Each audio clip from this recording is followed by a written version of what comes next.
मन्नाथ श्री जगन्नाथ मद्गुरु श्री जगतगुरु मदात्मा सर्वभूतात्मा तस्मै श्री गुरवे नमः। जय जगन्नाथ। आपण समस्त को पवित्र रथ यात्रा इभोस बिल्कन तरफ हार्दिक अभिनंदन जनाऊँगी।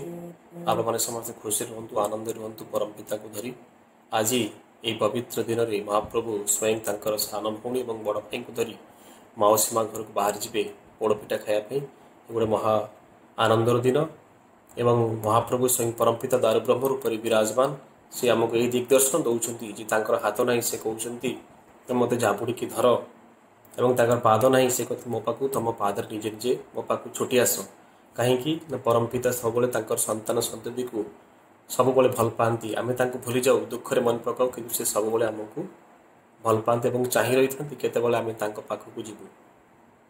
जुग पुरुषोत्तम श्री श्री ठाकुर अनुकूल चंद्र कहते मो पाखे जदि एवरी शक्ति थाए तुम्हें पृथ्वी को भांगी टुकुरा टुकुरा कर दी पार, चंद्र सूर्य कक्षच्युत कर दी पार, किंतु जब तुम हृदय प्रेम ना तेरे तुम किसी भी है।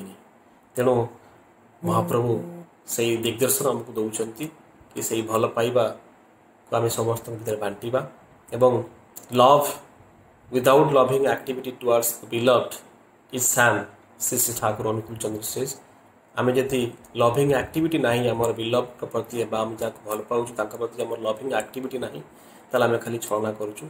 तेणु आज ये पवित्र दिन में यही पवित्र रथ यात्रा मोर आप समस्त अनुरोध विनम्र अनुरोध आप मैंने समस्ते से महाप्रभु को जाबुड़ी धरतु दया शब्दर अर्थ लक्ष्य अर्थात रक्षा करूँ एवं से आम निश्चित रक्षा करी विपदू ये पांडेमिक से आमको रक्षा कर। धन्यवाद। जय जगन्नाथ।